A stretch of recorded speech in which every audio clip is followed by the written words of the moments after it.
Everybody, and welcome back. My name is Kari, and today I am doing my January book haul. I bought quite a few books in January. Well, 8? I bought 9 books, I guess. So one of those books that I'm not going to get up and get is Mama Day, which I needed for my book club. And it's surprisingly hard to find, even though it was published in '89. But we found copies on Thrift Books for $3 each, so I went and bought one there. But otherwise, I have the rest of these. So, first one is The Lost Tudor Princess, The Life of Lady Margaret Douglas by Alison Weir. Also got this one on Thrift Books. I got a free book. But this is, as it says on the tin, right, the life of Lady Margaret Douglas, who was the mother of Henry Darnley, who was the husband of Mary Queen of Scots. The second one, who ended up strangled in the garden in the house that blew up. Yeah, that one. She's his mother. Doesn't go well for her. But I don't know much about her beyond she's the mother of the sort of King of Scotland who got blown up / strangled. And I have been reading a lot about Elizabeth lately. Like, I know why. It's because I've been fascinated by her since I was about 12. And that fascination is clearly not going anywhere because I am now 30. But this is something in the Elizabethan time period that I know very little about. So I am excited. This is a nonfiction by Alison Weir, if I didn't say that before, and Alison Weir is a well-known, well-respected, and brilliant historian. I also, in that same order, got a novel by Alison Weir, A Danger Inheritance, a novel of Tudor rivals and the Secret of the Tower. Remind me what this one is about. Ooh, she tells the story of Catherine Grey and Kate Plantagenet. Let's see, so Catherine Grey is the sister of Lady Jane Grey, the poor girl who ends up marrying Guilford Dudley and then loses her head for, you know, trying to take the throne and not saying she's a Catholic afterwards when Mary gets the throne. Catherine goes and marries somebody without Elizabeth's permission, and Catherine is an heir to the throne, potentially. And then Elizabeth gets real angry. And then there's also Kate Plantagenet, who is the bastard daughter of Richard III. In 1483, Kate travels to London for Richard's coronation and her world changes. Oh. It's a dual timeline. I didn't realize that. Well, that's fun. That should be very interesting. And then there's an Illumicrate book, A Restless Truth by Freya Marsk. I do not have Illumicrate anymore because I wasn't liking a lot of their books, quite frankly. They weren't really changing the covers, they weren't doing it any good, so I quit spending $80 a month to have it shipped over here because that's just excessive. Anyway, I did, however, get... You're good. I got the first book in this series, and Illumicrate, I will say, is very good about if you get the first book in a series and they do a special edition of the next, then you get, like, priority to get the second one. I really liked the first book. It's up there somewhere. It's this one, A Marvelous Light. So obviously I needed this one. I also love the fact that they're clear dust jackets. How cool is that? This one apparently follows different people though. Maud Blythe, who's longed for adventure and wants to help her older brother, who I think was the protagonist in A Marvelous Light, unravel a magical conspiracy. And then she goes on an ocean liner as a companion to a lady, and the lady dies.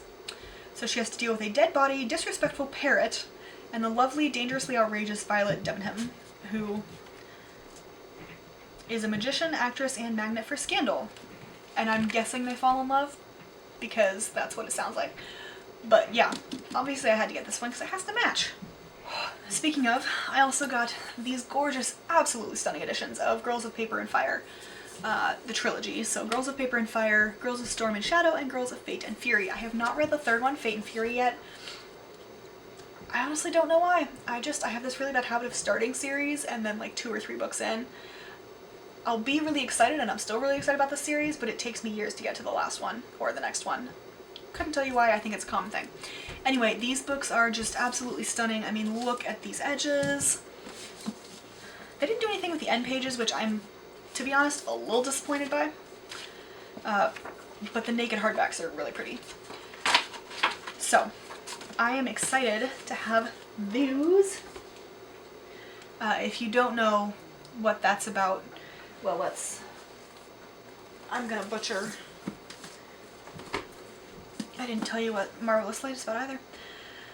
Right, so 8 girls are chosen to serve as paper girls to the king, which is basically concubine.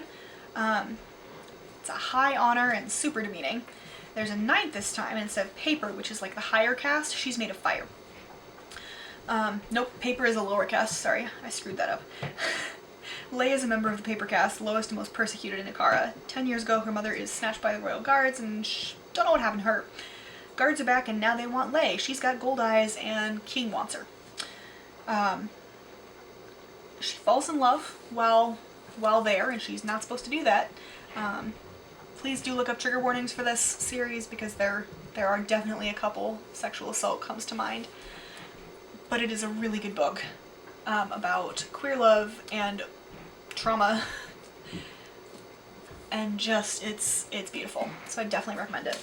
Then I saw Tiger Honor by Yoon-ha Lee yeah, I already said that. By Yoon-ha Lee. My goodness. Which is the second in this series. What was the first one? That is a really good question.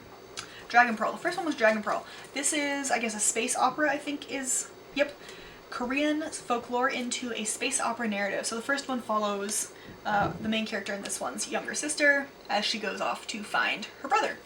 And her brother in this one, I guess, I don't know if this is concurrent or a sequel, but either way, he gets dragged into some shady shit and is in over his head. All of which you know from the flap in the first book. So I'm not spoiling anything. Then I found out that the 3rd book in this series came out. Where is this series? Right here. This is The Blind King's Wrath by Ashok K. Banker in the Burnt Empire Saga. I have not read the 2nd one yet. There should be no judgment from any of you, because none of us are good at this. Except, well, there's like a couple of people that are decent at buying books and then reading them, but I am not one of them. Yes, Abby, I know I still have to count all of my books. It will happen, just not yet. Anyway, third book in this. The first one, Upon a Burning Throne, it's India, subcontinent India inspired fantasy, and there are 2 princes. One is blind and one is, I believe, albino? Oh yeah, and then there's a girl. God, I gotta reread this book. So yeah, the 2 boys, right, they pass the 2 first tests, or the test of the Burning Throne. They're declared heirs, but then there's another with a claim to power who's a girl from an outlying kingdom. But she's denied her claim by the interim leaders, and so, oh good, her dad, who is a powerful demon lord, declares war and leaves these 2 young princes, both of whom have some sort of disability, preventing them from being, I guess, fully accepted as leaders, as princes in this kingdom, have to, you know, fix it. I really liked the first one, or I wouldn't have bought the second one, and I didn't realize the third one was out, so now I just need to reread the first one. And then, obviously, Sea Sparrow by Kristen Kishore.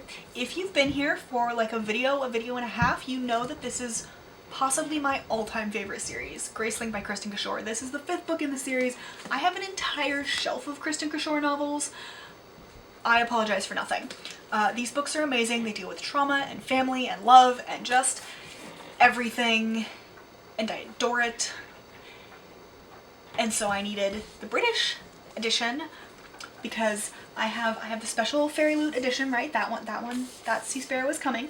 And then I have the British paperbacks with the hardcover, so I need to get the paperback, but I needed, they have to match. And I have the American versions, both the old covers and the new covers. I have the graphic novel, I have Graceling in Spanish, like, it's a whole thing with me.